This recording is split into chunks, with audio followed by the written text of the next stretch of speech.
Жалал-Абад маданият жолунун биринчи катмарынын 92%-на асфальт төшөлдү. Келишимге ылайык бул жолду жылдын аягына чейин толук бүткөрүү пландалган. Учурда экинчи катмарын асфальттоо иштери жүрүп жатат.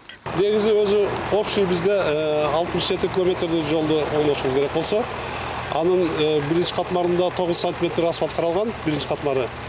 Ал бүгүнкү күнгө 62 километр бүттү, 5 километр калды. Азыр жасап атышат, буюрса бир айдын ичинде же болбосо 2 айдын ичинде максимум бүтөт. Анан экинчи слоебуз бар.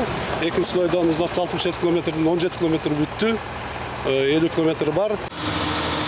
Долбоордо жолдун узундугу боюнча 74 аялдама курулары белгиленип, учурда анын 17си орнотулган. Ал эми калктуу конуштарда 40 километр жөө адамдар жүрүүчү жол курулуп, жарыктандыруу коюлат. Биринчи катмардын чөгүп же жарака кеткен аймактарын компания кайрадан асфальттап бермекчи. Жолдун категориясы каралганда экинчи категорияда каралган. Жолдун параметрлери ошол экинчи категориянын требованияларына толук жооп берет. Экинчи категорияда мисалы үчүн азыр эми биз населен элди калк жашаган пункттарда, асфальттын кеңдиги 15 метрге чейин жетет. 15 метрге чейин жетет. Ал эми калган участоктордо 9 метрден 12 метрге чейин. Долбоорго ылайык 188 курду салуу пландалып, 172си курулган. Ошондой эле 9 көпүрөнүн 4-ү курулуп бүткөрүлгөн. Жолду курууда дүйнөдө болуп жаткан окуялардагы тоскоолдук кылган. Алсак пандемия амалында дагы курулуш токтоп калган. Аба ырайы жана жаан-чачындагы жолду курууда тоскоолдук жараткан учур болду. Андан сырткары быйыл Орусия менен Украинанын ортосундагы кырдаал дагы таасирин берди. Себеби Орусиядан келе турган курулуш материалдары кармалып кечигип жатты. Бирок ошого карабай компания 31 декабрга чейин бүтүрөбүз деп турат.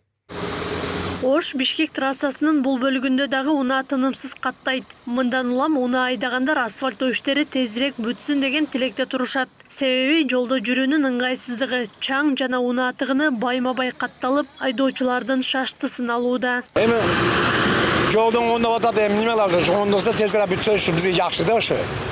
Канча эртерээк бүтсө, эртеңки күнүнөн жаңыр-паңыр жагып барса, андан бетер кууж болуп кетет. Чаң болуп атат. Пробка болуп атат, жолго чыгыш аябай кыйын болуп калды. Эми эртерээк бүтүп берсе жакшы болот эле бизге деле. Шофёрлорго айрыкча жолдо жүргөндөргө деле машиналарга кыйын болуп атат. Иштегенде эле болуп атат го, сүрүмүш болуп бирдемелер кылып эле атышат, кыймылдап эле атышат, бирок пробка аябай чоң болуп атат. Ошо тыгын көп болуп атат. Ошондой кыйынчылыктар болуп атат, жол тегиз болбой. Эми кышка чейин бүтүп калса экен деп атабыз, эми билбейм. Жолдун ыңгайсыздыгы көп жаралып атат.